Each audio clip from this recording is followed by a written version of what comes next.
Bienvenidos a este curso taller, una mirada crítica a la evaluación formativa en tiempos de contingencia. Estamos ante nuevos escenarios muy complejos, inéditos, que nos han llevado a serias reflexiones en torno a los retos que estamos afrontando. Particularmente, hace unas semanas estábamos con incertidumbres en torno a qué habríamos de hacer en cuanto al primer periodo de evaluación que está establecido en el calendario escolar del 25 al 30 de noviembre de este año, en cuanto a la entrega de boletas de evaluación a las madres, padres de familia o tutores. Y bueno, pues hacíamos muchos cuestionamientos, ¿no? No teníamos la precisión de qué forma, de qué manera los habríamos de hacer llegar a los padres en primer término, pero también en cómo habríamos de realizar esta evaluación bajo las circunstancias imperantes en este momento. Quiero que nos planteemos una serie de interrogantes como punto de partida para poder abordar esta situación. Primero, bueno, pues no vamos a iniciar evaluando precisamente para poner una calificación en caso de que esto procediera, ¿verdad? Iniciamos a partir de un diagnóstico de la situación actual en la cual estamos inmersos todos al principio de este ciclo escolar y que, bueno, ese fue el punto de referencia para realizar nuestra planeación. Y que, bueno, ahora se nos complica aún más cuando escuchamos que nos solicitan una planeación personalizada, situada, contextualizada y que además sea inclusiva y otros tantos términos que le vamos anexando al concepto de planeación. Y en cuanto a la evaluación y retroalimentación, que tenga además un carácter formativo. Esta situación a algunos nos vino a causar ciertas incertidumbres, porque si bien el término ha estado ahí, bueno, las interrogantes son muchas en cuanto a cómo habríamos de realizarlo. Por otra parte, de manera específica, en la modalidad de telesecundarias, pues bueno, tendríamos que preguntarnos si los recursos con los que contamos, los libros para el maestro, los libros de texto y el mismo portal de telesecundaria, son suficientes para avanzar en esta tarea. Y bueno, quiero partir con base en algunos cuestionamientos que me llevan a otros más, pero que dejaría como iniciales para que cada quien vaya haciendo los propios. El primero de ellos tiene que ver con el hecho de preguntarnos cuáles son los principales retos que hemos afrontado en esta modalidad de enseñanza y de aprendizaje. Me refiero a la modalidad a la distancia. Y creo que, sin temor a equivocarme, son tantos como maestros estamos inmersos en el sistema educativo nacional. Porque más allá de que trabajemos en el ámbito urbano, en algún medio conurbado, un área rural o en alguna comunidad alejada, tendríamos que reflexionar sobre aspectos más específicos y que tienen que ver con cómo están los niños, ¿no? Cómo están sus familias. Y para ello, bueno, primero tendría que preguntarme con cuántos de mis alumnos mantengo una comunicación permanente. Y no me refiero solamente al hecho de la posibilidad de mandarles una serie de actividades o tareas a realizar, sino además, y que ellos me contesten, sino además a la situación de poder saber cómo se encuentran, y este es punto medular del trabajo que vamos a desarrollar el día de hoy, anímica y emocionalmente, tanto ellos como sus familias, porque pues definitivamente el entorno familiar y sobre todo con más horas de permanencia ahora en el hogar, pues es determinante en el aprovechamiento escolar de nuestros alumnos, si es que se está dando. Reflexionar de una manera crítica al respecto. Y bueno, otro aspecto que considero de suma trascendencia tiene que ver conmigo, como ser humano, como padre de familia, como hijo, como hermano, en mi propio entorno, y particularmente en el entorno familiar. ¿Cómo me encuentro anímica y emocionalmente? Porque esto influye de manera determinante en mi desempeño docente. Tengo que hacer una introspección que me lleve a cuestionamientos que me permitan identificar ciertamente mis fortalezas, pero también cuáles son mis áreas de oportunidad y tomarlas como retos para poder avanzar en en este nuevo descubrimiento de tareas que nos toca en el marco de una situación tan compleja como la que estamos viviendo. Y bueno, me quiero referir precisamente a este primer tópico, el trabajo docente. Yo considero, y creo sin temor a equivocarme, que aquellos detractores de la función docente lo hacen muy probablemente por desconocimiento y más por mala intención, que no quieren entender que el trabajo del maestro no es una tarea fácil, es una tarea muy compleja, que tiene que ver con diversos procesos que están interrelacionados entre sí y que si bien tienen como objetivo el aprendizaje y lo subrayo de todas las niñas, niños y adolescentes, pues esto no es fácil, ¿no? Dentro de esos procesos resalto, porque es tópico, la evaluación formativa y los aspectos que tienen que ver con la mediación. En ese sentido, bueno, telesecundarias, pues es una modalidad muy sui generis, ¿no? Se diferencia de secundarias generales y técnicas porque pues cuentan con un modelo pedagógico propio. Si bien está establecido y me di la oportunidad de revisarlo con base en el programa de estudios, porque es el documento rector con los programas de cada una de las asignaturas, tienen ciertas particularidades, ¿no? En el caso específico de telesecundarias, la mayor parte de las escuelas se ubican en zonas rurales. Si bien hay algunas en las ciudades, pues la mayor parte están en zonas rurales, alta marginación, que, bueno, tienen que tener algunas consideraciones muy específicas para poder abatir las situaciones de problema que deben de resolver. Otro punto que me parece muy interesante y que no voy a perder de vista o trataré de no perder de vista a lo largo de esta charla, es que la mayor parte de los maestros, o más bien todos los maestros son considerados como generalistas, ¿no? Aún dependiendo de la formación específica que tienen, porque también, igual que en secundarias técnicas y en secundarias generales, bueno, pues actualmente los maestros provienen de otras profesiones, pueden ser universitarios o con alguna otra formación específica, en el caso de los maestros de música de algún instituto que tenga que ver con estos aspectos, etcétera, etcétera, pero en el caso de telesecundaria, bueno, pues son maestros generalistas, ¿no? Abarcan todas las asignaturas, a diferencia de generales y técnicas, en donde los maestros somos especialistas, o al menos eso pretendemos, ¿no? Una particularidad muy específica y que es un material sumamente importante, me ha parecido muy interesante el libro de texto gratuito que edita la Secretaría de Educación Pública y que es su principal apoyo educativo, ¿no? Amén de los propios programas de la programación de televisión.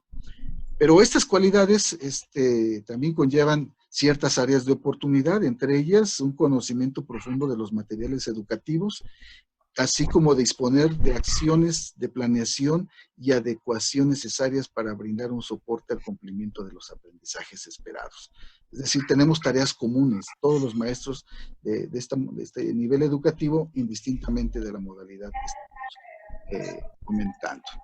Bien, en cuanto a los aspectos que estamos viviendo en este momento, tendremos que reflexionar sobre que en esta contingencia de salud, de manera ideal, bueno, pues los chicos tendrían que estar en sus hogares, en un confinamiento, con el apoyo de sus padres, madres o tutores. Pero aquí hay algunas cuestiones que vamos a reflexionar más adelante, ¿no?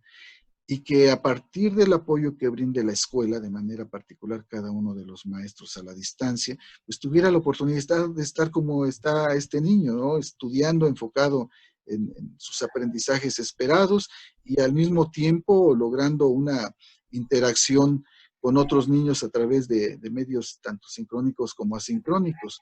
Pero bueno, esto es como una imagen ideal de lo que esperamos en esta modalidad de enseñanza a la distancia. La realidad dista mucho de ello. Y bueno, punto de partida es que como docentes, en el proceso de gestión de los aprendizajes de nuestros alumnos, pues tengamos que conocer, y lo quiero señalar muy puntualmente, a plenitud el plan y programas de estudio. Actualmente la planeación es un desafío que requiere de mucha creatividad e imaginación. Aquel maestro que llegaba a dictar una clase, pues ya no es operativo en, en, en esta forma de concebir el trabajo del docente, ya sea tanto de manera presencial como a la distancia o en la posibilidad de un modelo mixto que se le ha dado por llamar híbrido, que a mí no me gusta mucho este concepto, pero bueno, así se le está denominando. El trabajo docente demanda de toda su experiencia y de todos sus conocimientos para muchísimas acciones, pero particularmente para tomar decisiones y sobre todo en un escenario incierto como en el que nos está tocando vivir. El plan de estudios 2017, los anteriores, básicamente con alguna estructura similar, bueno, nos presentan la organización curricular, nos hablan sobre el modelo pedagógico que se pretende establecer, sobre los contenidos, la forma en que están conformados y los fines que para dicho modelo se pretenden en el programa. Nuestro plan y programa, nuestro currículo lo designaron aprendizajes clave para la educación integral, plan y programas de estudio para la educación básica. Y creo que por la portada todos lo identificamos. Bien, en este sentido, este plan de estudios, y me voy a referir primero al plan de estudios y posteriormente al programa correspondiente, hace algunas precisiones que creo que están mejor desarrolladas que en el modelo 2011. Actualmente, en este plan de estudio, se concibe el currículo como la suma y la organización de parámetros que favorecen el desempeño de los estudiantes. Dichos parámetros que dan forma a este currículo están determinados por 3 preguntas. ¿Para qué se aprende? ¿Qué se aprende? ¿Cómo y con quién se aprende? Y si bien parecen de una solución muy elemental, bueno, pues tendríamos que reflexionar si efectivamente es en estos términos.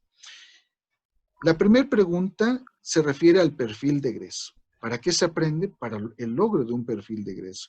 Y bueno, desde las instituciones formadoras de docentes nos especificaron la definición, la conceptualización como tal, no ha variado mucho, son esos rasgos deseables que definen el logro educativo que un estudiante debe alcanzar al término de un nivel escolar. En el plan 2011 señalaba que al término de la educación básica, aquí especifica ya en el 2017 que al término de cada nivel educativo, es decir, desde preescolar, primaria, secundaria.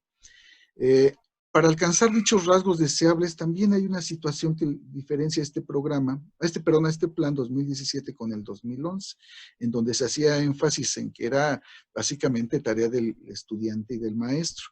En este programa, en este plan se señala con mucha puntualidad que es un asunto multifactorial y que si bien al estudiante le corresponde su propio aprendizaje como actor central del mismo, a los maestros la tarea correspondiente, también son determinantes los contextos sociales y familiares.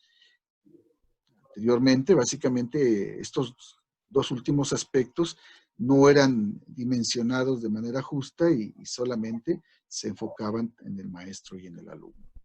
En cuanto a la segunda pregunta, ¿qué se aprende? Pues esto se refiere de manera específica en los contenidos. Habría mucha materia sobre la cual tratar. Solamente quiero resaltar que este currículo incluye contenidos que permiten al alumno ver que hay diversas maneras de construir el conocimiento. Al ser él el responsable de su propio aprendizaje y el maestro tomar nuevas funciones como acompañante, mediador, guía, etcétera, él debe conocer y debe construir su conocimiento. Los contenidos son aspectos concretos de los aprendizajes esperados que señalan de manera específica el aprendizaje que los alumnos deben lograr. Por eso es uno de nuestros principales referentes para la planeación didáctica. Los aprendizajes esperados, esto lo conocemos de hace muchos años, está establecido básicamente de la misma manera, son descriptores del logro.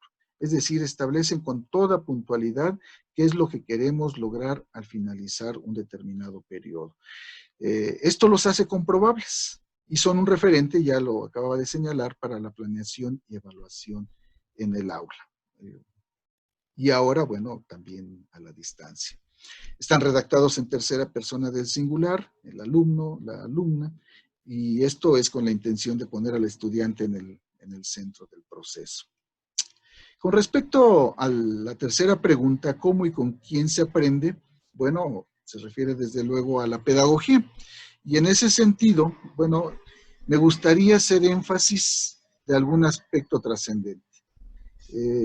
Con lo que no debemos de, algo que no debe de hacer el maestro bajo ninguna circunstancia, y que tiene que ver con denigrar o disminuir la confianza de los estudiantes en sí mismos.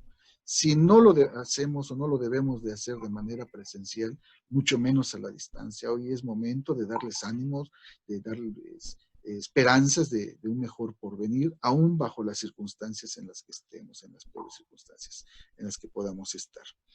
Hacer de los errores de nuestros alumnos verdaderas oportunidades de aprendizaje. Y lo que encierra este recuadro tiene que ver ya con la evaluación formativa, que es el punto central que vamos a tratar más adelante. Tarea así del docente, alentar en cada educando el máximo de su potencial y el mayor de sus esfuerzos. En ello tenemos que centrar nuestras acciones precisamente. Poner en práctica estrategias para acompañarlos en su proceso para alcanzar las expectativas de ellos como alumnos, de sus familias, de nosotros mismos. Y desde luego ya en este sentido de la sociedad en su conjunto. Propiciar ambientes de aprendizaje cuyo objetivo sea identificar y fomentar los intereses personales y motivaciones intrínsecas de los alumnos. Quiero muy respetuosamente señalar que no hay necesidad de recurrir a la motivación extrínseca tradicional. Sirva a modo de ejemplo que iniciemos un curso, alguna asignatura, señalándoles a los chicos que si no le echan ganas, pues van a reprobar o no van a obtener los resultados necesarios. Esta motivación extrínseca ya la traen de la misma sociedad, particularmente de la familia. Tradicionalmente, y por una situación más que obvia, sabemos que si no le ponemos empeño o como generalmente se dice, no le echamos ganas, pues no vamos a obtener los resultados que esperamos. En ese sentido, bueno, no le veo mayor sentido a que estemos recalcándoselo a los chicos, ¿no? Tenemos que recurrir a sus motivaciones intrínsecas para que podamos ir incidiendo de manera positiva en la mejora de los aprendizajes. Y un punto que sí quiero resaltar son los principios pedagógicos. Ahí han estado en los planes de estudio, pero pues a veces sí sabemos, hasta nos los memorizamos y sabemos el número, ¿no? En el 2011 eran 8, actualmente son 14, pero creo que tenemos que volver la vista y hacer una profunda reflexión en torno a ellos, porque bueno, son las condiciones esenciales que permiten el proceso educativo, ¿no? Nos sirven para la implementación del currículo, nos permiten la transformación de nuestra propia práctica docente, apoyan el logro de los aprendizajes y con ello la mejora educativa. Y es que en este plan 2017 hay algunas situaciones que permitieron superar al 2011. Entre ellos no voy a ver cada uno, solamente comentarles que lo que ya les había señalado. De estos 14, hacer énfasis en el principio pedagógico 8. En el modelo 2011 estaban disgregados, parte la planeación y por otra parte la evaluación. Y el modelo 2017 supera bastante esta visión, yo creo que bastante limitada de hace algunos años.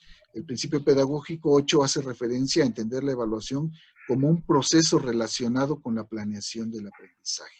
Es decir, están estrechamente vinculados, están interactuantes en todo el proceso de enseñanza-aprendizaje. Por su parte, los programas de estudio, bueno, pues son un referente esencial para el maestro. A veces andamos buscando en otras fuentes, ahora con la oportunidad de las redes sociales, entramos a YouTube, en el mismo Face, las compañeras y compañeros maestros, todos con muy buenas intenciones, pero a veces con falta de conocimiento de causa, hacen recomendaciones o comparten comentarios que no tienen sustento. Entonces, nuestro referente es el plan y los programas de estudio. Y el programa de estudio, porque es un recurso fundamental que nos permite orientar la planeación, la organización y la evaluación de los procesos de aprendizaje de cada una de las asignaturas. El programa de estudio tiene como propósito guiar, acompañar y orientar a los maestros. Es decir, bueno, es mi fuente de consulta inmediata. En cuanto a su estructura, pues a mí me parece fabuloso. Yo recuerdo los anteriores programas de estudio eran muy escuetos. Actualmente están muy bien estructurados, tienen una descripción, plantean los propósitos generales, así como los específicos por nivel educativo. Hacen especial énfasis en el enfoque pedagógico de cada asignatura, y esto tiene que ver porque no es lo mismo enseñar español o lengua materna, que es el nombre de la asignatura lengua materna español o la lengua materna madre que corresponda, que matemáticas o geografía o historia o biología. Señala también la descripción de los organizadores curriculares, las orientaciones didácticas de carácter general, algunas sugerencias de evaluación, hace una dosificación de los aprendizajes esperados,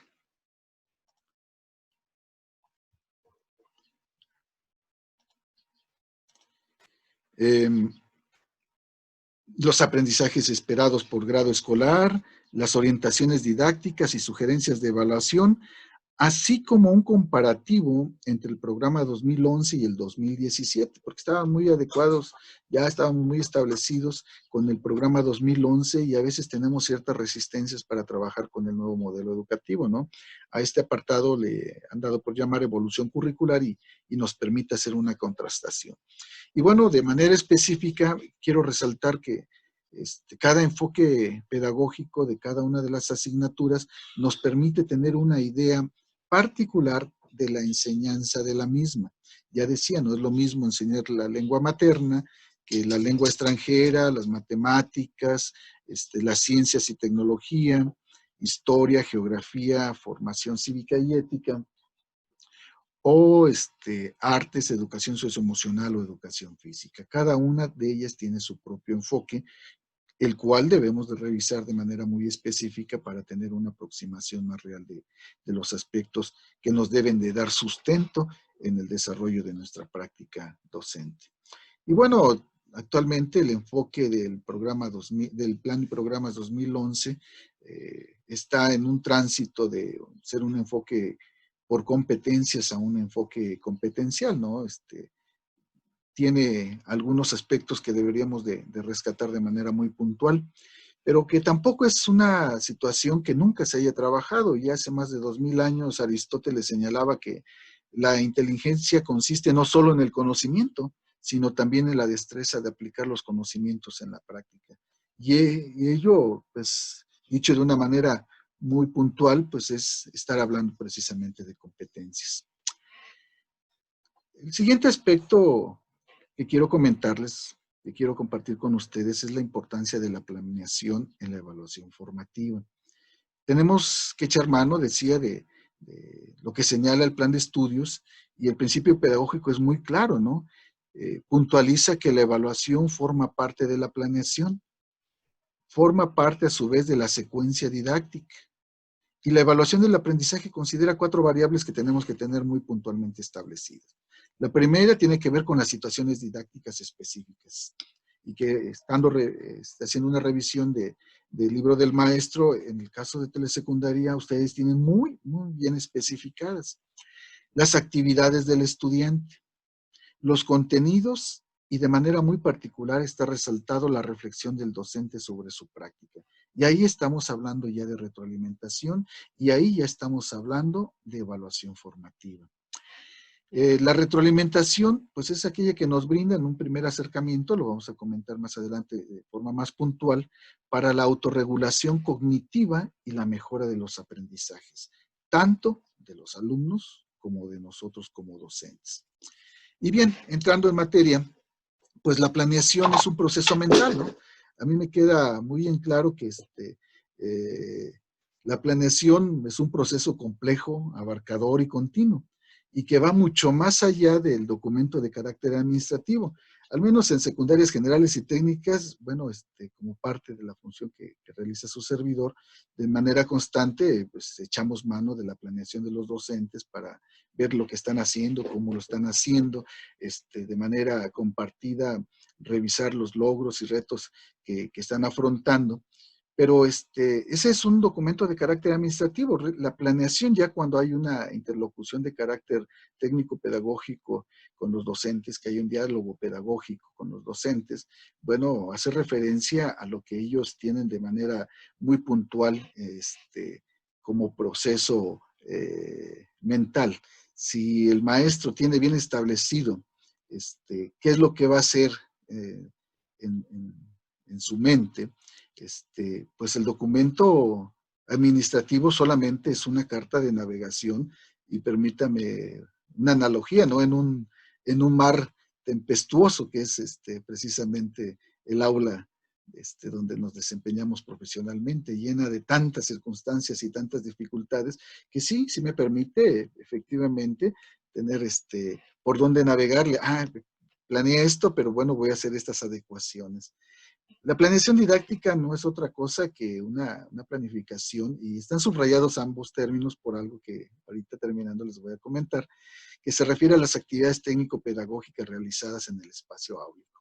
Y decía, están subrayadas tanto planeación como planificación, porque si bien puede haber una diferenciación conceptual en torno a estos dos conceptos, el plan y los programas de estudio los señalan de manera indistinta. En un mismo párrafo, y este es ejemplo, se encuentran ambos términos y bueno, tiene que ver más con una cuestión de modas, ¿no? Antes planeación, más recientemente planificación, y si el día de mañana a quienes construyen estos documentos tienen a bien llamarle antelación o algún otro término, pues también será aceptado. Al fin de cuentas, los maestros los comprendemos porque es parte de nuestro ejercicio. En lo que sí tenemos que reflexionar es en lo que encierra la planeación didáctica. Es punto de partida del trabajo que realizamos como docentes. Y he señalado algunos aspectos, seguramente ustedes podrán identificar otros. En un gráfico nos restringimos mucho el espacio, al punto de vista de quien lo está manifestando. Y en lo personal creo que estos son puntos relevantes. El primero de ellos, y lo pongo en el sentido de las manecillas del reloj, tiene que ver con realizar investigación previa y permanente.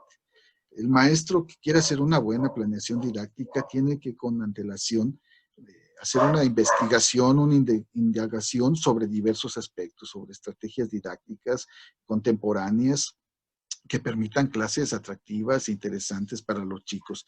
El docente que quiera hacer una buena planeación didáctica tiene que hacer investigación sobre corrientes pedagógicas contemporáneas, vanguardistas, tiene que hacer investigación sobre los tópicos específicos de la asignatura que va a tratar, que en el caso de telesecundarias, pues es muy abarcativo porque ustedes ven todas las asignaturas. En el caso de secundarias generales y técnicas, bueno, nos restringimos a una sola, en mi caso a español, pero en el caso de telesecundarias es muy abarcativo. Tengo que saber de todo un poco y tengo que hacer investigación de forma muy puntual.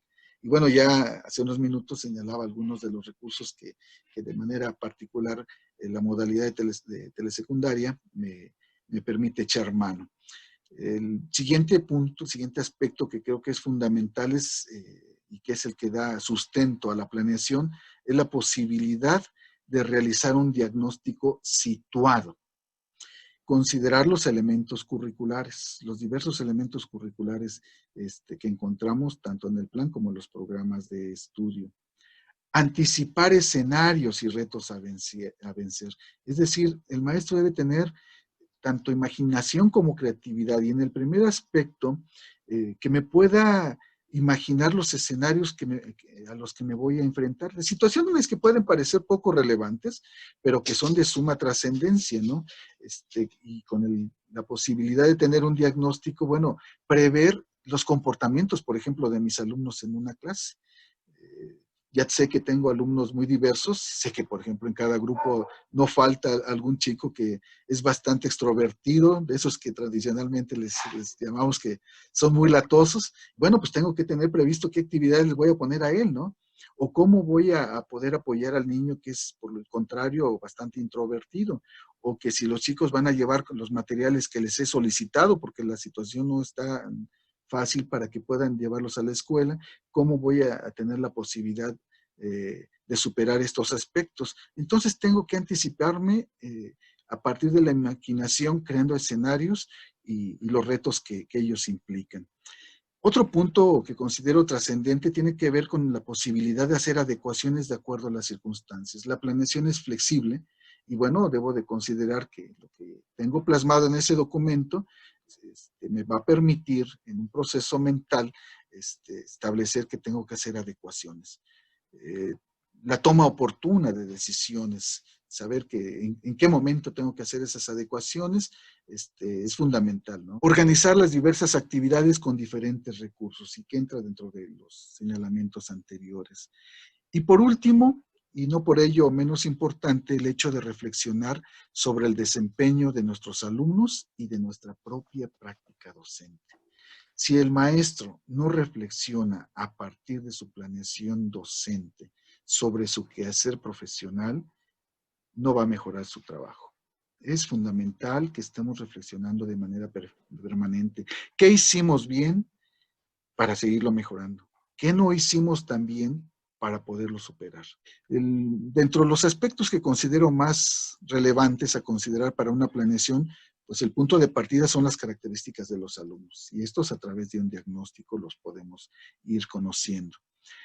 Sus saberes previos, qué estrategias de aprendizaje debo de conocer para poder implementar de manera adecuada, con qué actividades para que éstas sean motivantes e interesantes para ellos. Hoy, ante la competencia de los medios de comunicación o del entorno, pues tenemos que echar de mano de cuantos recursos podamos a través y de diversas actividades para poder lograr impactar en sus aprendizajes. La conformación de ambientes de aprendizaje propicio. La forma en que tenemos que estructurar el trabajo para que éste logre ser colaborativo, situado, es decir, que sea real. A los chicos ya no les llama mucho la atención esos ejemplos que poníamos en antaño. Si tienes tantas manzanas y luego le anexas tantas y luego le restas tantas, tenemos que buscar situaciones que sean más cercanas a ellos, ¿no? Cómo lograr la evaluación formativa y cómo hacer los ajustes correspondientes, entre otros más aspectos que tendríamos que considerar y que lo vamos a ir haciendo a lo largo de esta exposición. En lo general, la planeación didáctica de los aprendizajes, bueno, pues parte de algunos elementos y el fundamental es el diagnóstico del grupo, tanto de forma individual como grupal. Y en este momento, de manera individual.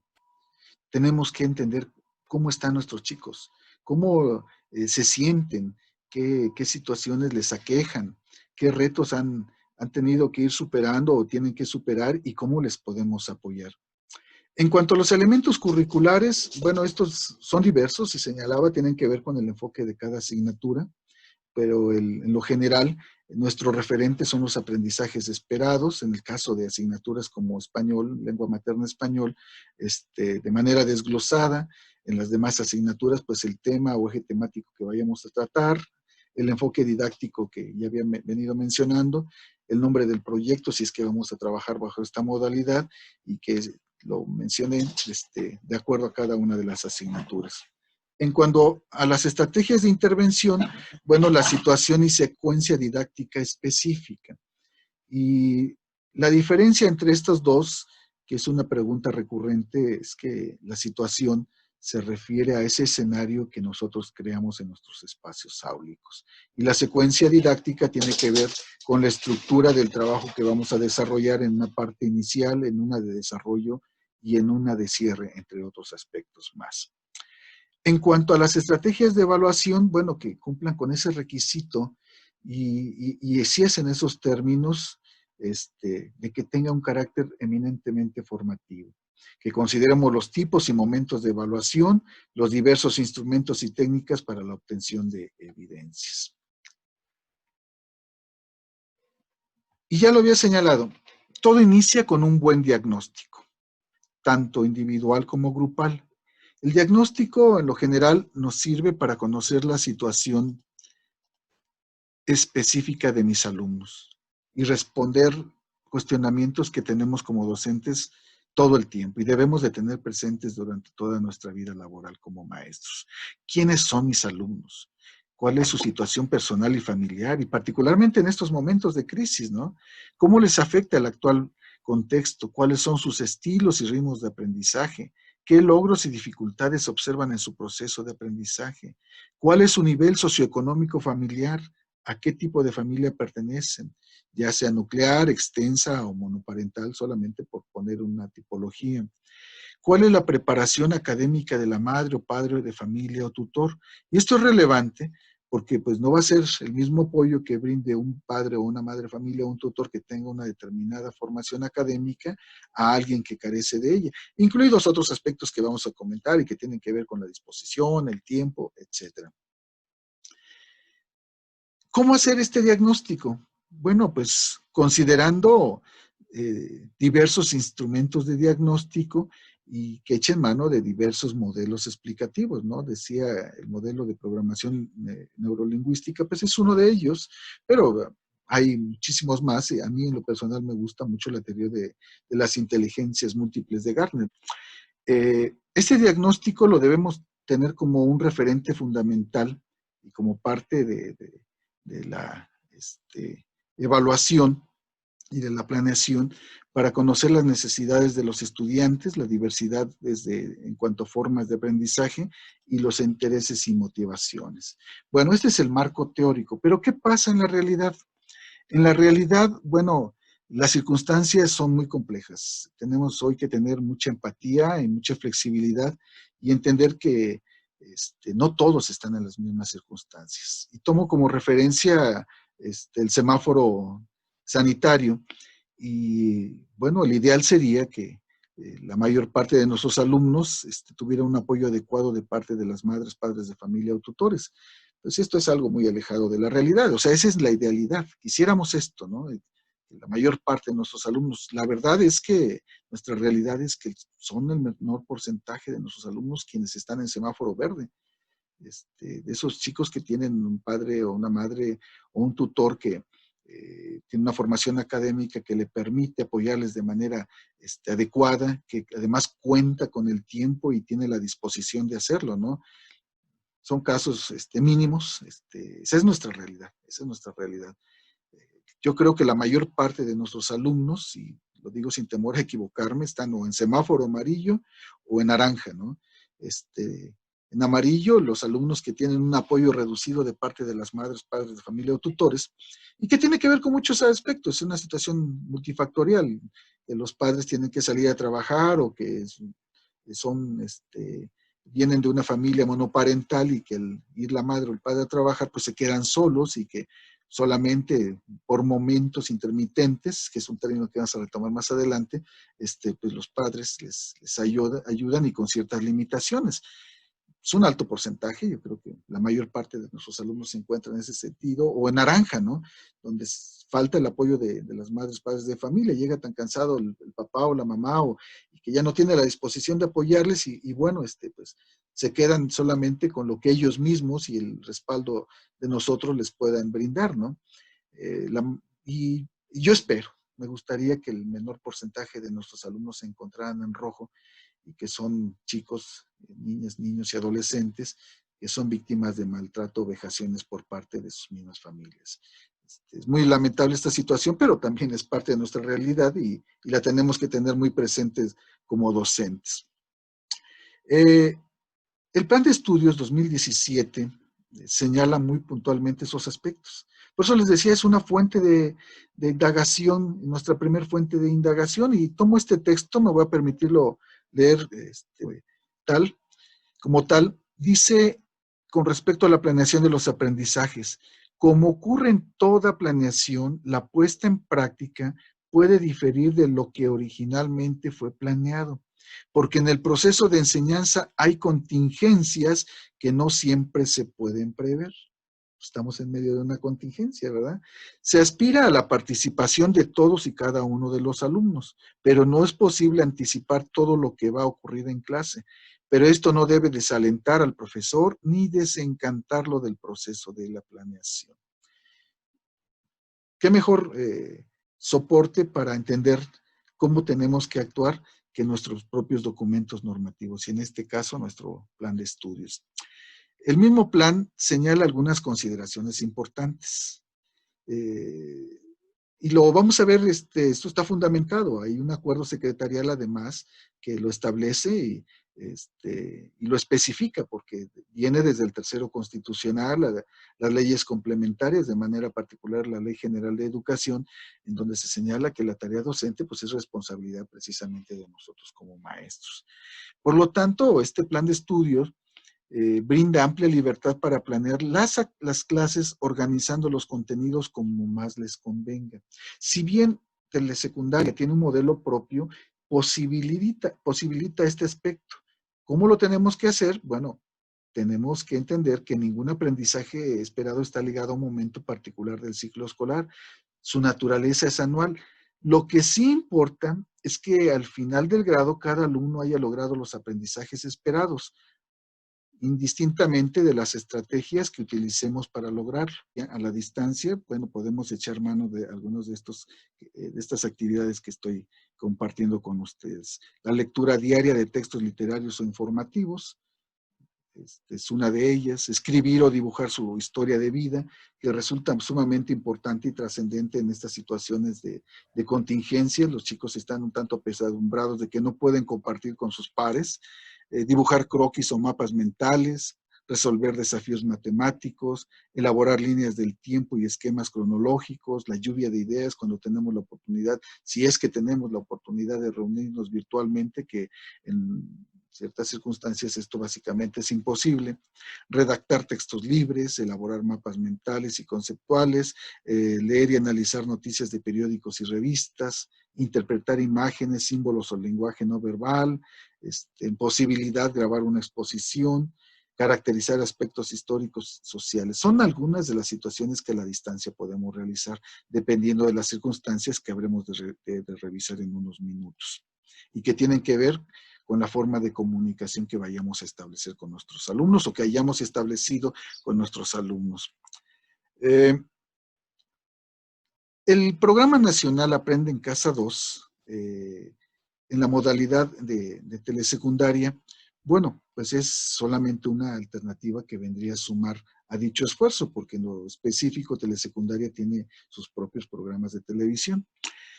Lo que sí quiero señalar tiene que ver con la planeación en cuanto a los adjetivos que se le han ido sumando a lo largo de los últimos años. Antes planear pues era una actividad relativamente fácil, ¿no?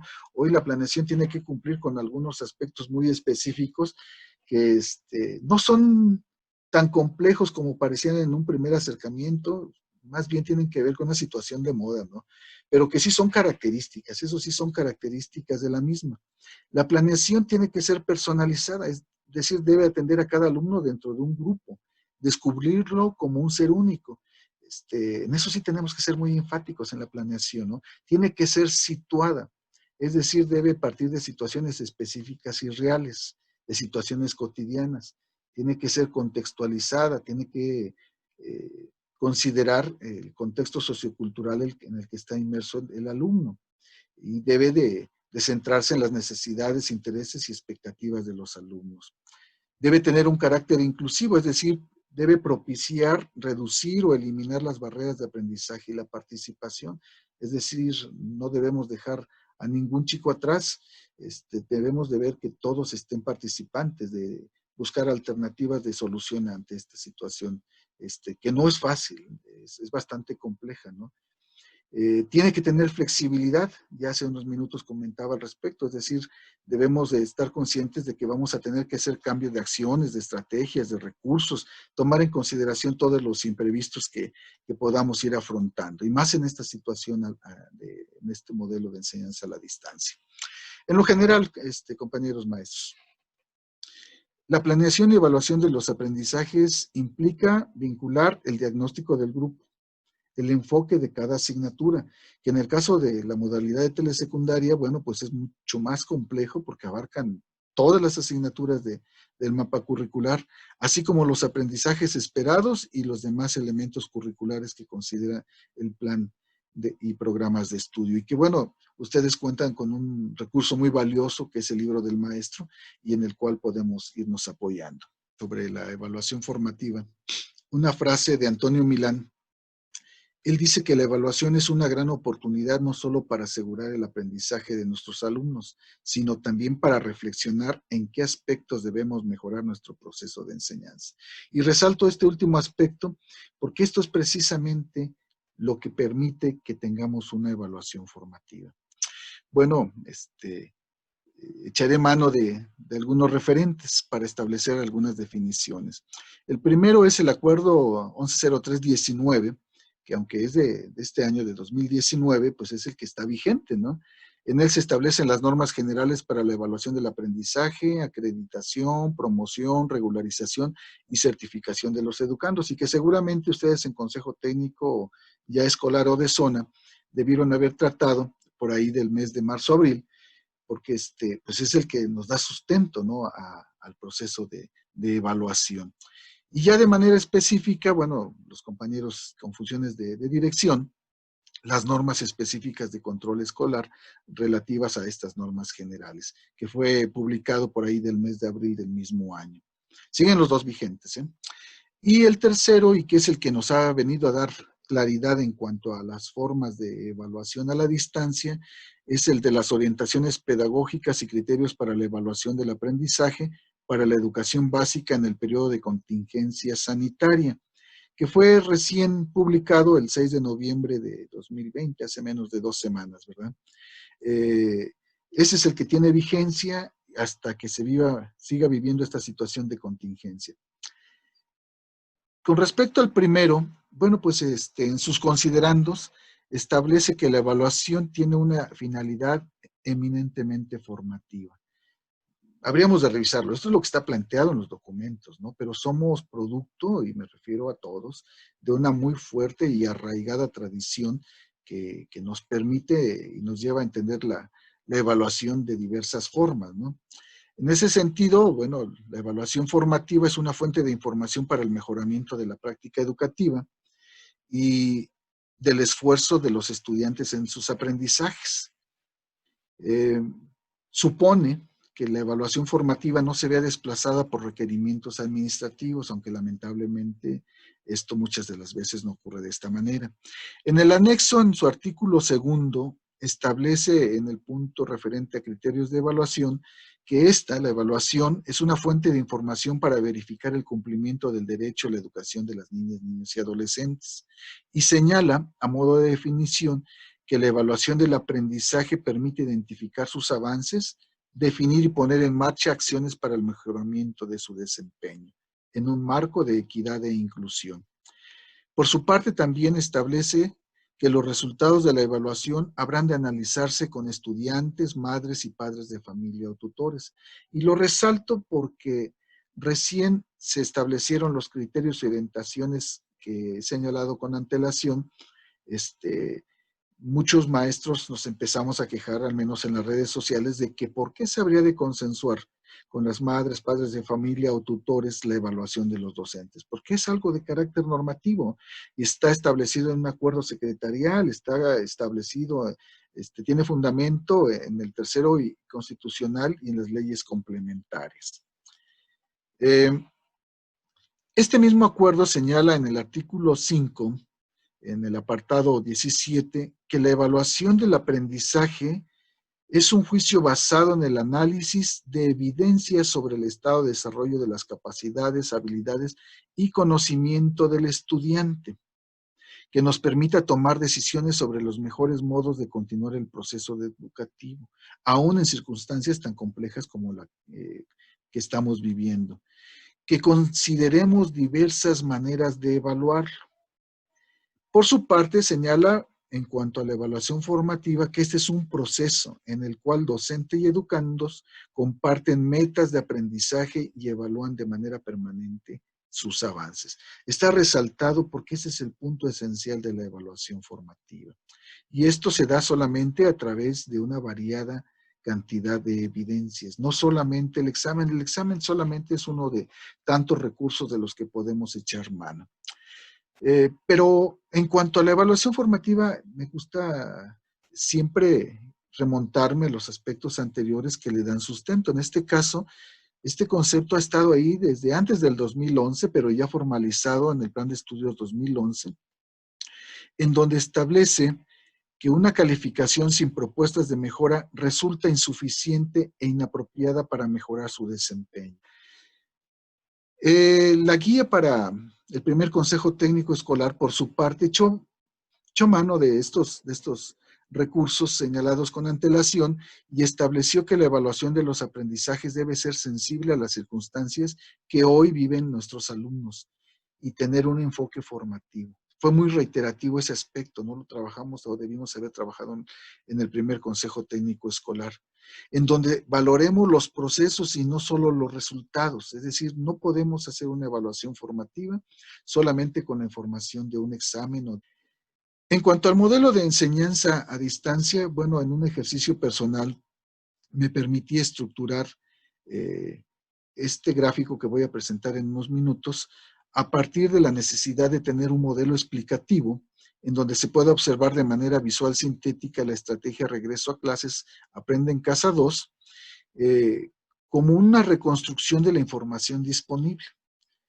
Pero me refiero solamente a la información oficial porque hubo una cantidad de información que en un momento determinado a través de las redes sociales logró una confusión en todos nosotros.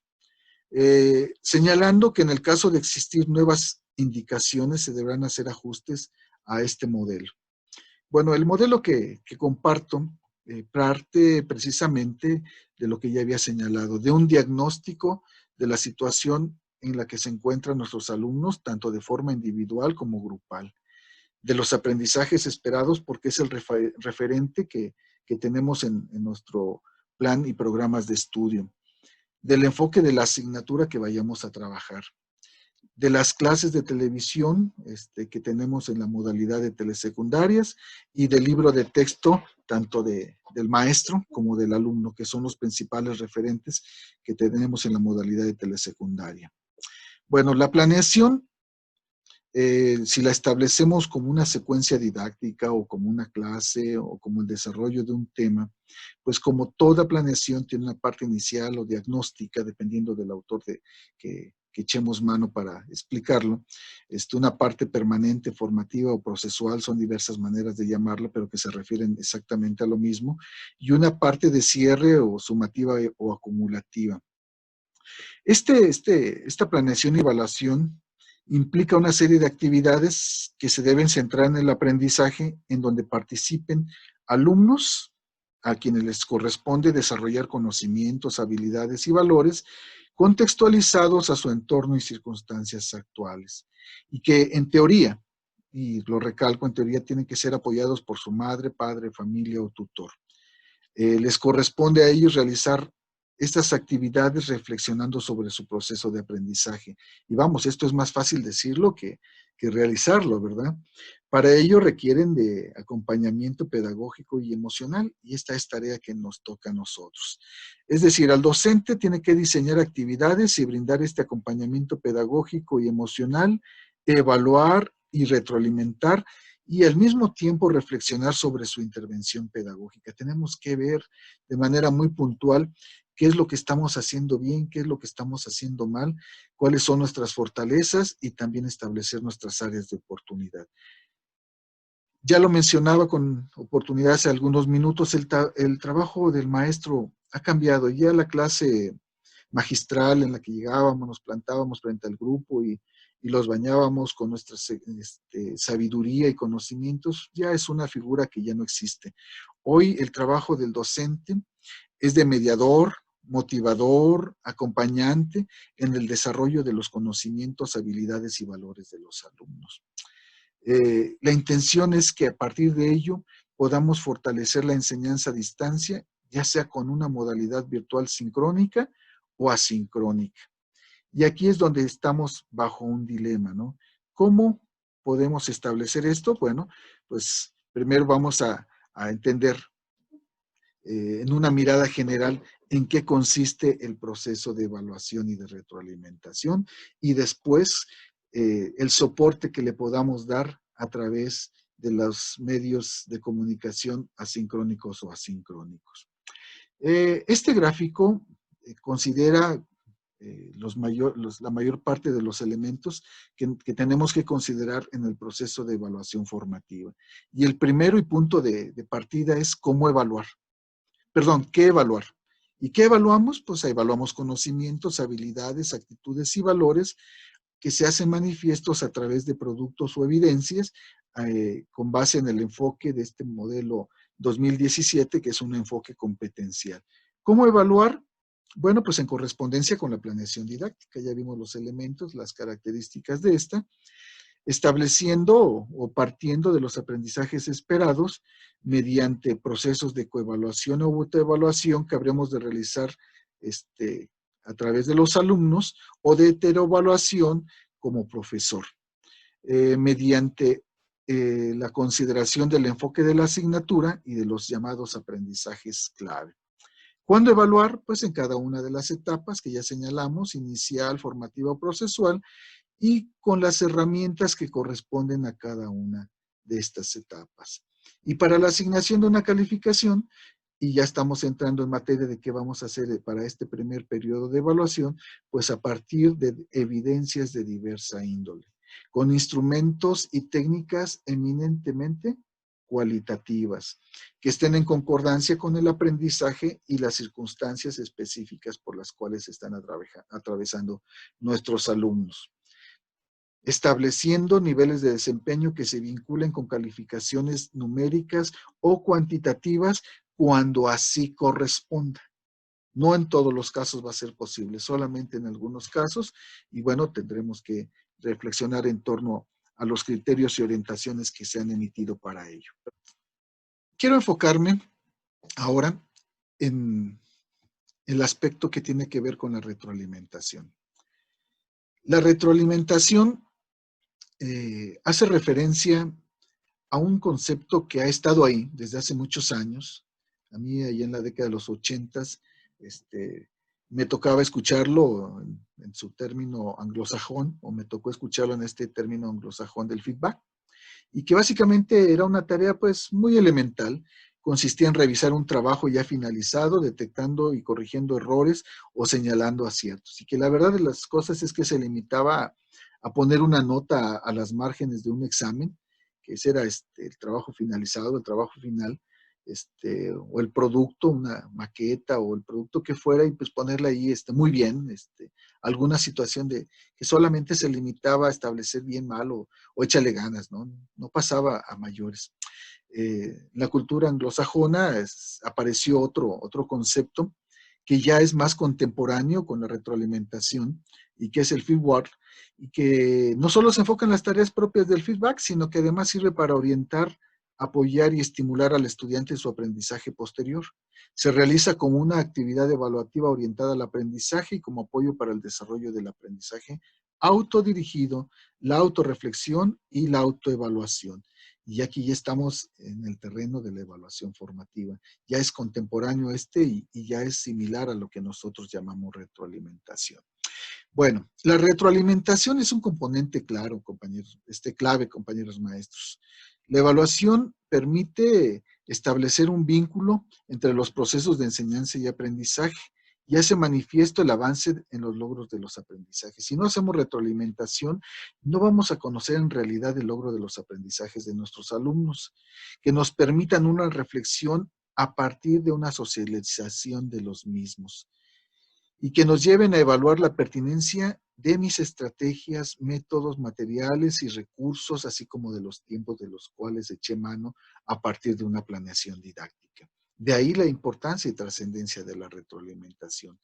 La retroalimentación, vamos, es clave para lograr que la evaluación de los aprendizajes logre un enfoque formativo, al permitir que los resultados de las evaluaciones se conviertan en un nuevo punto de partida. Es decir, tienen un sentido cíclico. Terminamos ese ciclo y volvemos a iniciar. Conlleva analizar y comunicar los resultados de la evaluación. Es decir, tienen que ser socializados con nuestros alumnos y con nuestros padres de familia, amén de con nuestras autoridades educativas, y hacer los ajustes necesarios. Bueno, en este primer acercamiento, o con este primer acercamiento, quiero presentarles este gráfico que da cuenta de los elementos, grosso modo, de la retroalimentación. Bueno, la retroalimentación, en el sentido de las manecillas de reloj, permite hacer ajustes tanto al aprendizaje como a la enseñanza. Es una oportunidad para que se dé este aprendizaje tanto por parte de los alumnos como por parte de los maestros. Que el aprendizaje se dé con mayor profundidad y claridad. Al estar retroalimentando podemos lograrlo. Y que los resultados de la evaluación vean mejora de manera permanente. Tiene ciertas características, ciertos principios, ciertas cualidades la retroalimentación para cumplir y poder establecer que efectivamente la estemos realizando como tal. Primero, la retroalimentación tiene que ser oportuna, es decir, se basa en un constante intercambio de información entre el maestro y los alumnos. Esta comunicación nos permite crear efectivamente un vínculo entre ambos y motivar al alumno respecto a las actividades y tareas a realizar. Si no hay esta comunicación oportuna de manera constante, no podemos hablar de que estemos haciendo una buena retroalimentación. La retroalimentación tiene que ser reflexiva, es decir, debe favorecer los procesos de reflexión entre el maestro y los alumnos. Debemos reflexionar en cuanto a qué estamos haciendo, cómo lo estamos haciendo, para qué lo estamos haciendo, qué fue lo que obtuvimos, qué fue lo que no logramos, tanto nosotros como ellos.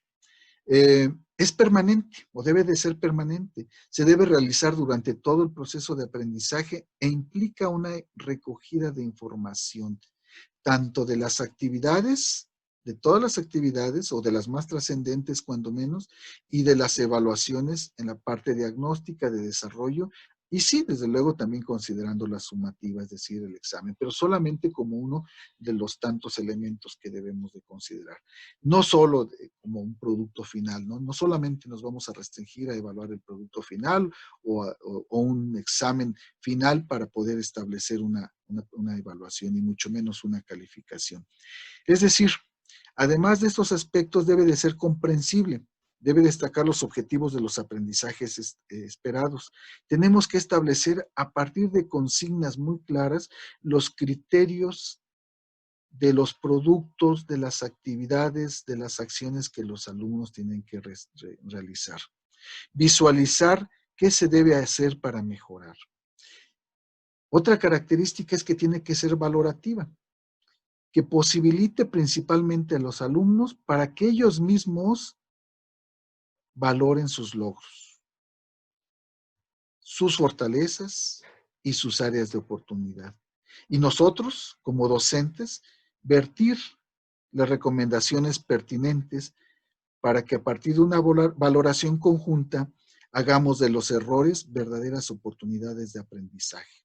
Aquí resalto este último punto, porque si algo debemos de evitar en este proceso de retroalimentación es hacer falsos elogios.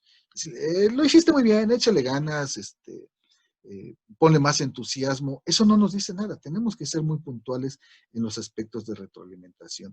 ¿Qué se hizo bien? ¿Qué no se hizo bien? ¿Y cómo lo debemos de mejorar? Estas son recomendaciones que sí, con un sentido de respeto a nuestros alumnos, pero de manera muy puntual, debemos de establecer. Tiene un carácter de imprescindible porque es clave para lograr que la evaluación de los aprendizajes logre el enfoque formativo. Maestros, si queremos hacer evaluación formativa, tenemos que desarrollar una muy buena retroalimentación.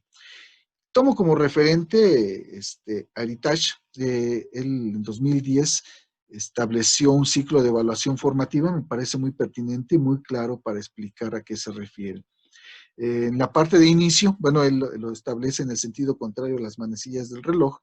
En la parte de inicio, bueno, pues tenemos que compartir metas, las metas de aprendizaje, metas comunes entre docentes, entre el docente y los alumnos, clarificar los criterios de logro, es decir, establecer con toda puntualidad cuál es la característica del texto que estoy solicitando, en el caso de que esté solicitando un texto. Cuáles son las características de la representación de una determinada situación geográfica en un mapa, de manera muy, muy puntual.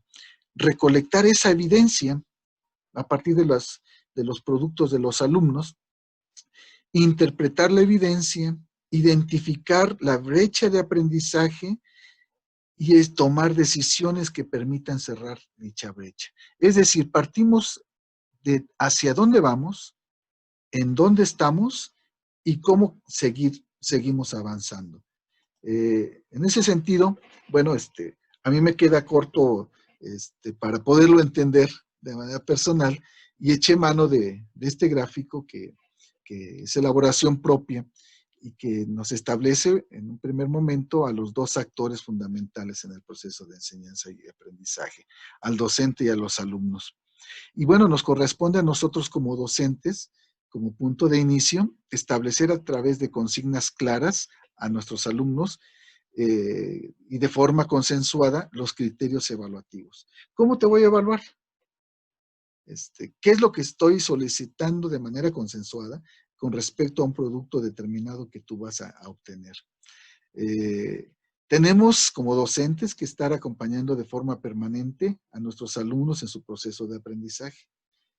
Tenemos que de manera conjunta, docente y alumnos, reflexionar juntos sobre los logros, fortalezas y áreas de oportunidad, para que el alumno, de manera individual y también de forma grupal, haga una valoración personal a partir de reflexionar y comparar lo que hizo con lo que debió hacer. Porque no siempre vamos a lograr los objetivos a la primera, ¿no? Ni en la medida de lo esperado. Seguramente nos faltarán cosas que hacer, pero bueno, si logramos que el alumno logre una valoración personal que lo lleve a una reflexión y a una comparación, ya tenemos un avance increíble. Es decir, tenemos que establecer de manera conjunta cuál era la situación prevista, lo que nosotros planeamos, y la situación real, es decir, el desempeño que logró el alumno con base en un determinado aprendizaje esperado. En torno a este tema hay muchísimo, muchísimo que comentar.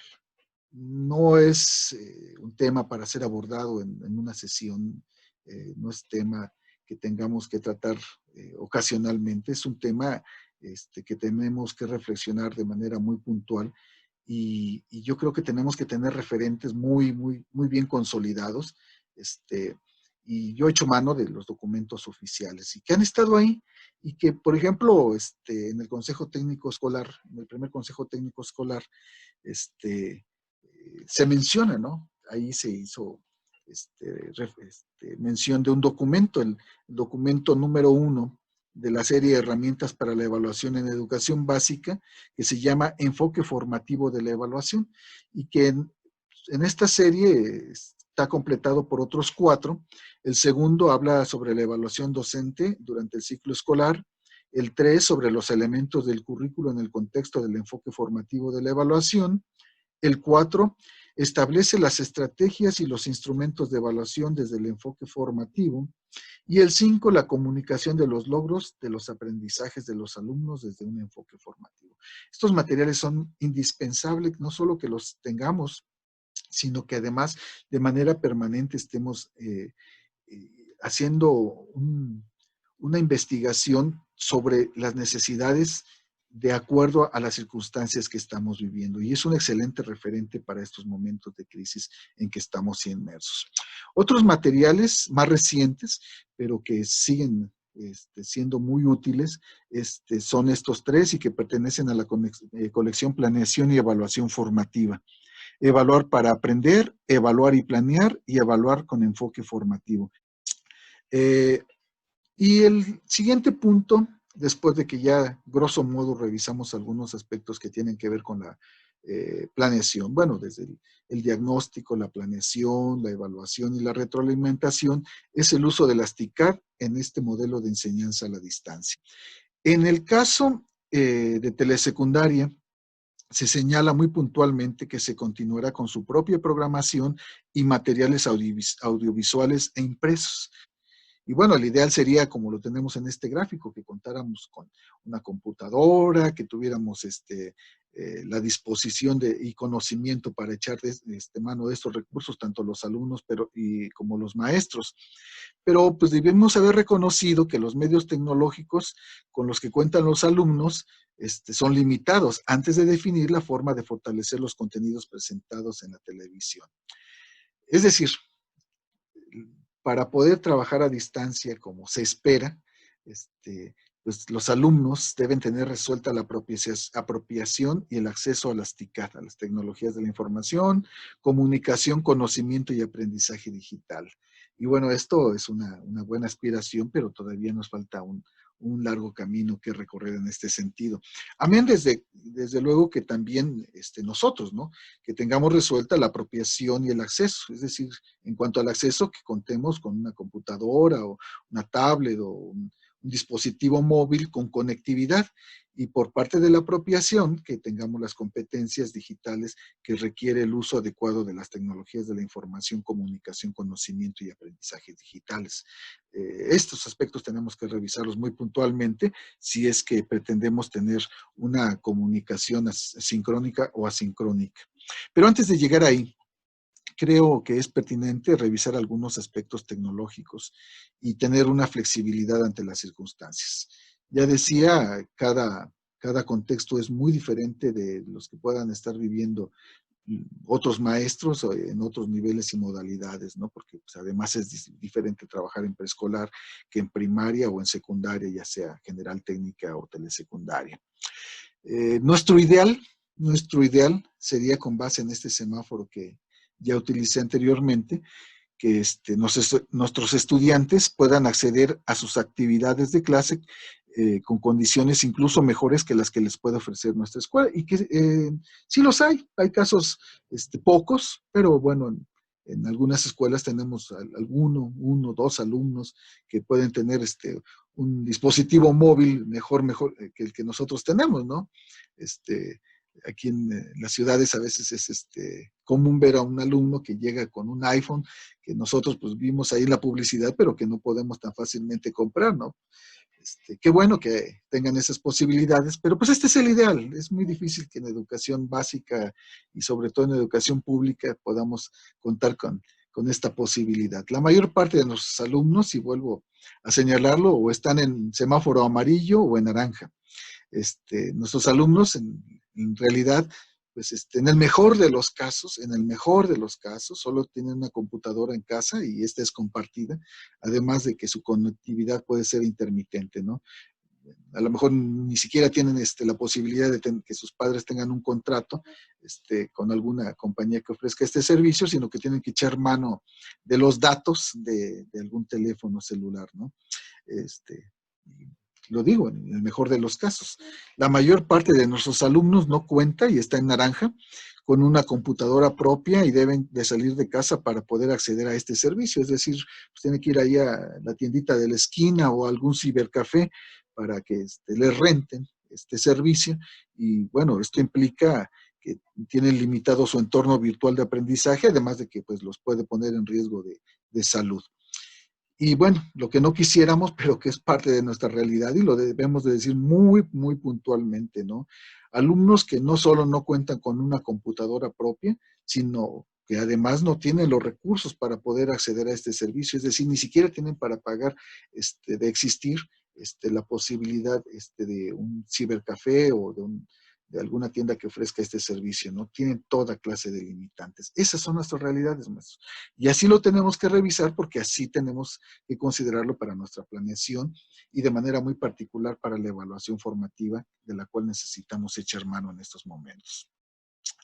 En cuanto a los modelos de enseñanza a distancia, hay dos. Puede ser sincrónica la comunicación o asincrónica. La sincrónica tiene algunas ventajas, tiene más elementos, se da en tiempo real, tiene una cantidad enorme actualmente de herramientas, entre ellas la que estamos utilizando en este momento, que es Zoom, pero tiene también algunas desventajas. Entonces tendríamos que revisar muy bien si los alumnos, si nosotros mismos contamos con todos los elementos necesarios para poder establecer una comunicación sincrónica.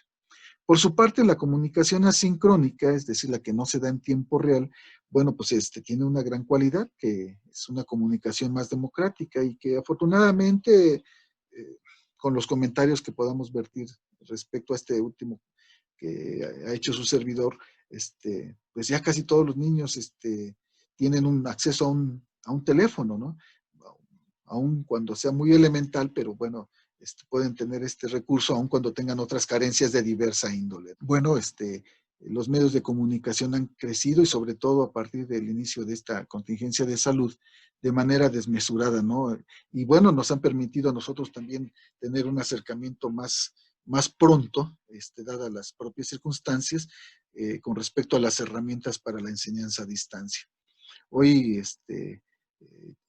hay aulas virtuales, que ese es el ideal, ¿no? Se crearon dos programas, primero Google Classroom, que tuvo muchas limitantes porque las contraseñas y los usuarios no llegaron de la entidad educativa federal a las entidades locales, a las estatales, y de ahí se hizo una congestión de esta información y fue muy difícil que pudieran llegar a las escuelas, ¿no? Google Classroom se quedó como una buena aspiración a la que solo pudieron acceder, perdón, algunos alumnos con sus maestros.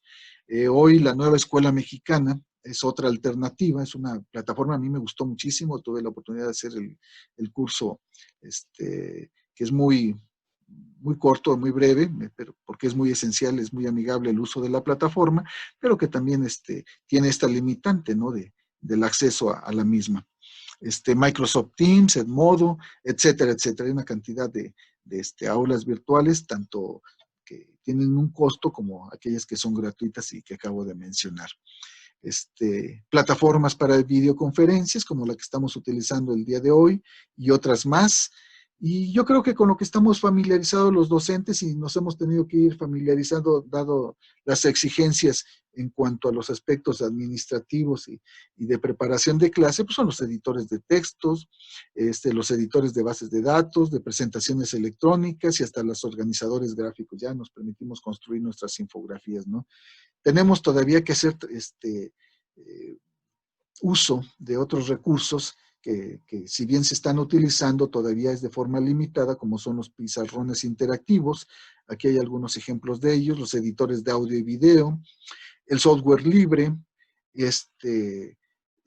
herramientas para estructurar cómics que les encantan a los chicos, pero pues bueno, tienen que tener el recurso, y diversas herramientas de ludificación o gamificación, como también se les conoce.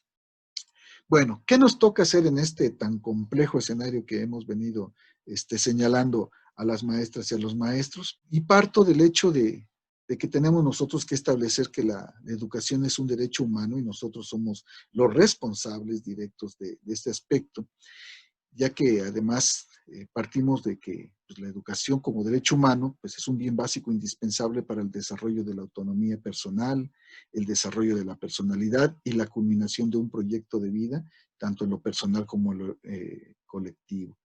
Por lo tanto, y dado la trascendencia del trabajo que realizamos, la educación debe de protegerse, y esto lo señala la UNESCO, lo señala la misma ONU, en situaciones de crisis, ya que proporciona un sentido de normalidad, estabilidad, estructura y de esperanza para el futuro. De esa dimensión, de esa magnitud es la importancia del trabajo que realizamos los maestros y las maestras de México.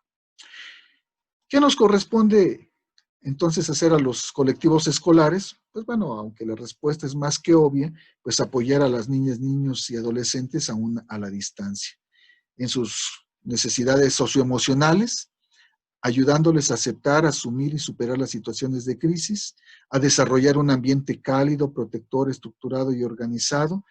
¿Es difícil? Sí. Si es difícil hacerlo de manera presencial, bueno, pues a la distancia es difícil, pero debemos de echar mano de los recursos y de las posibilidades que podamos tener.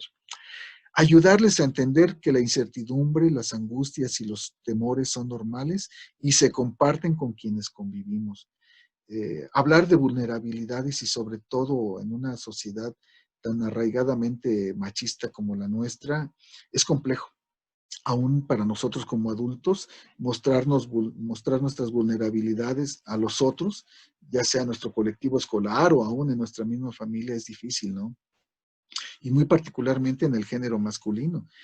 Una tradición muy arraigada es que pues, los hombres no lloramos, no nos quejamos, nos guardamos nuestras cosas. Es muy difícil que podamos manifestar nuestras vulnerabilidades ante los demás. Bueno, hoy tenemos que decirles que es normal y que todos somos sensibles a estas situaciones por las que estamos atravesando. Eh, Tenemos que velar por el respeto a la dignidad, a los derechos fundamentales de nuestros niños, de nuestras niñas y adolescentes, y propiciar aún en la distancia una convivencia sana y pacífica. Hoy los problemas de ciberbullying se hacen presentes y vemos situaciones muy fuertes en cuanto al acoso que se da entre pares, y algo tenemos que hacer, entre ello las recomendaciones pertinentes, estar pendientes, mandarles mensajes de manera constante sobre el respeto a los demás, aún a la distancia, porque hay a quien le puede afectar poco, pero hay a quien le afecta muchísimo estos aspectos. Eh, ¿Qué nos toca hacer a las maestras y a los maestros? Bueno, pues es una tarea muy compleja, ¿eh? Sin estar en el aula, tenemos que organizar, ya lo mencionaba, ambientes que motiven y apoyen a nuestros alumnos en sus procesos de aprendizaje. Para ello, y sin que sean recetas, pero sí como posibilidades reales, buscando diversas estrategias, pues primero conocer, comprender y apoyar el programa de educación a distancia, en el caso de la modalidad de telesecundarias, bueno, continuar con nuestra programación, a través de diversas actividades con el respaldo de nuestro libro de texto para los alumnos. Establecer un vínculo con las familias, señalando el tipo de actividades que les vamos a solicitar a los alumnos, así como las formas y medios que utilizaremos para apoyar el aprendizaje de sus hijos. Además, orientar a las madres y padres de familia acerca de los útiles básicos que van a requerir sus hijos para el trabajo a distancia. Y es que debemos de entender que la situación de crisis económica nos está afectando a todos, ¿no? No de igual manera. Hay a quien le está afectando más y sobre todo en las zonas de marginación y alta marginación, bueno, tenemos que ser muy conscientes nosotros como maestros. Tenemos que considerar lo que está al alcance de los alumnos. No les podemos pedir situaciones que no estén a su alcance. Tenemos que hacer y consolidar una cultura de la recuperación y el uso de los útiles escolares del ciclo escolar anterior, ya de ellos o de sus hermanos que no los utilicen. Organizar, planificar e integrar los tiempos en que se va a brindar el acompañamiento y asesoría a los alumnos, ya sea en una modalidad sincrónica o en una sincrónica, establecer con mucha puntualidad que, que nosotros también tenemos vida personal, ¿no? Y que así como en la educación presencial tenemos horarios de trabajo, bueno, también los tenemos que establecer en una educación a distancia. Tenemos que comer, tenemos que descansar, tenemos que atender a nuestras familias, tenemos que atender situaciones de carácter personal y bueno, tenemos que establecer estos tiempos de acuerdo o con base en ciertos acuerdos que deben de ser respetados en la medida de lo posible. ¿Habrá situaciones excepcionales? Sí, y lo entendemos, pero sí tenemos que ser muy, muy cuidadosos en este aspecto, sobre todo por nosotros mismos, ¿no? Por nuestro cuidado y salud mental. Señalábamos que hace unas semanas, menos de 2 semanas, el 6 de noviembre, la Autoridad Educativa Federal estableció ciertas orientaciones pedagógicas y criterios para la evaluación del aprendizaje para la educación básica en el periodo de contingencia sanitaria. Y esto nos vino a dar cierta tranquilidad, porque pudimos ya de manera muy específica saber qué es lo que tenemos que hacer con respecto a la evaluación del primer trimestre, como está establecido en el calendario escolar. Bueno, dentro de esas orientaciones pedagógicas, el primer punto es dar prioridad a la función formativa de la evaluación. Bueno, todos los aspectos que hemos señalado y los que podamos investigar en los documentos que me permití recomendarles como fuente de investigación, nos deben de llevar a dar o realizar una evaluación formativa como prioridad en este proceso. Indagar en diversas fuentes para obtener información sobre el aprendizaje y estrategias complementarias. Porque también nosotros los maestros, se refiere a la estrategia nacional, porque también nosotros como maestros hemos estado haciendo nuestra tarea y hemos buscado la manera de incidir en los aprendizajes de nuestros alumnos. Y a eso es a lo que la autoridad educativa nacional le llama estrategias complementarias. Valorar los avances a partir de los puntos de partida de cada educando. Considerar las condiciones específicas en las que se desenvuelve cada alumno en el periodo de contingencia sanitaria y que pueden ser tan diversos como situaciones vivan cada uno de ellos. Asignar calificaciones solamente en los casos donde el maestro cuente con información suficiente. Si no hay información suficiente, bueno, ya nos hacen algunas especificaciones más adelante. Y que la evaluación sea utilizada para mejorar el aprendizaje, no que sea motivo de cuestiones de carácter punitivo hacia ellos. Entonces, tenemos que ser muy claros en este sentido. Bueno, eso por parte de las orientaciones. En cuanto a los criterios para la evaluación de los aprendizajes, se establecieron para mí 4 puntos fundamentales. 3 de ellos que tienen que ver precisamente con la evaluación y el primero, algo que he venido resaltando a lo largo de esta charla. La evaluación está a cargo del docente del grupo. Pues esto ya lo decía, es algo de carácter constitucional establecido en el tercero, en las leyes complementarias y en los acuerdos de los cuales eché mano con anterioridad. En el caso de preescolar, primaria y telesecundaria. En el caso de los docentes de secundaria, por parte de cada uno de los docentes de asignatura. Bueno, y aquí hay 3 modalidades. Primera, en el caso de que los alumnos con los que se mantiene una comunicación y participación sostenida, se deberá evaluar conforme el artículo 10 del acuerdo número 110319. Es decir, vamos a evaluar como siempre lo hemos venido haciendo, tomando los referentes que se establecen en dicho acuerdo y que nosotros ya manejamos muy bien porque lo hemos hecho desde hace 2 años a la fecha. Entonces, para el caso de los alumnos con los que tengamos la oportunidad de mantener una comunicación y participación sostenida, lo haremos aún en la distancia, como lo establece dicho acuerdo. Número 2. En el caso de los alumnos con los que se mantiene una comunicación y participación intermitente, es decir, que solamente de vez en cuando tenemos oportunidad de entablar comunicación con ellos, vamos a registrar en la boleta de evaluación la leyenda que diga información insuficiente. Y aquí está el ejemplo, ¿no? Tenemos que ser muy objetivos en esto y tenemos que darlo a conocer de manera muy puntual, porque bueno, esto nos permitirá a nosotros como colectivo establecer estrategias para poder mejorar los aspectos que tengan que ver con el proceso de remedial que se le dio por llamar y que en su momento se prevé para el regreso presencial a clases.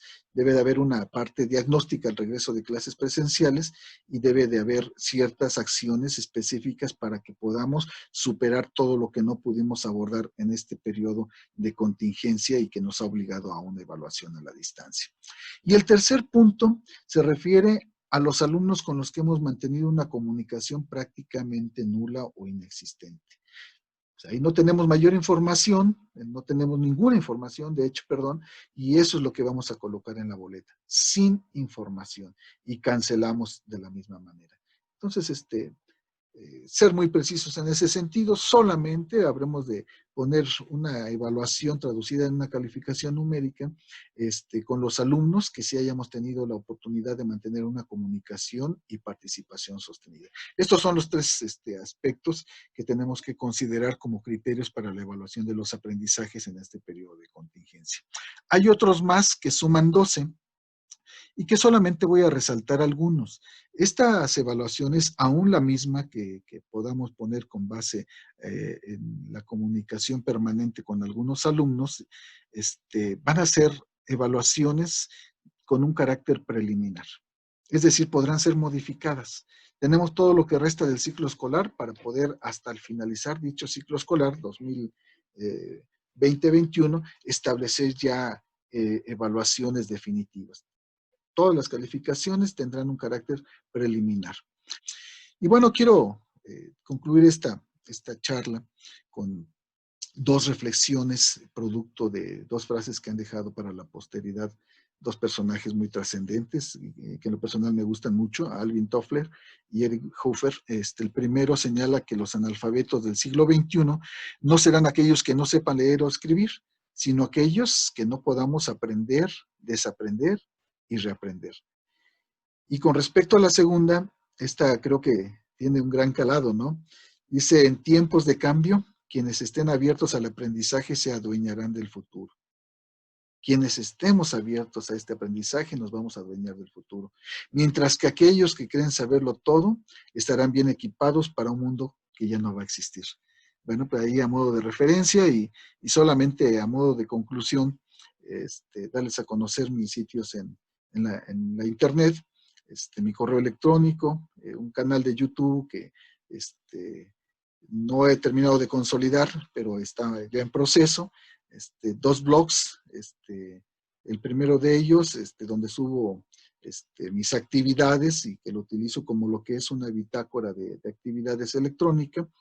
Y el segundo lo utilizo a modo de un repositorio de diversos documentos de carácter oficial, normativos, administrativos, tanto nacional como local. Entonces ahí pueden encontrar bastante información que nos es de utilidad e invitarlos a que participen en un grupo que ya estoy consolidando, o estamos consolidando, perdón, es en plural, en Facebook, se llama Asesoría y Acompañamiento a la Educación Básica y que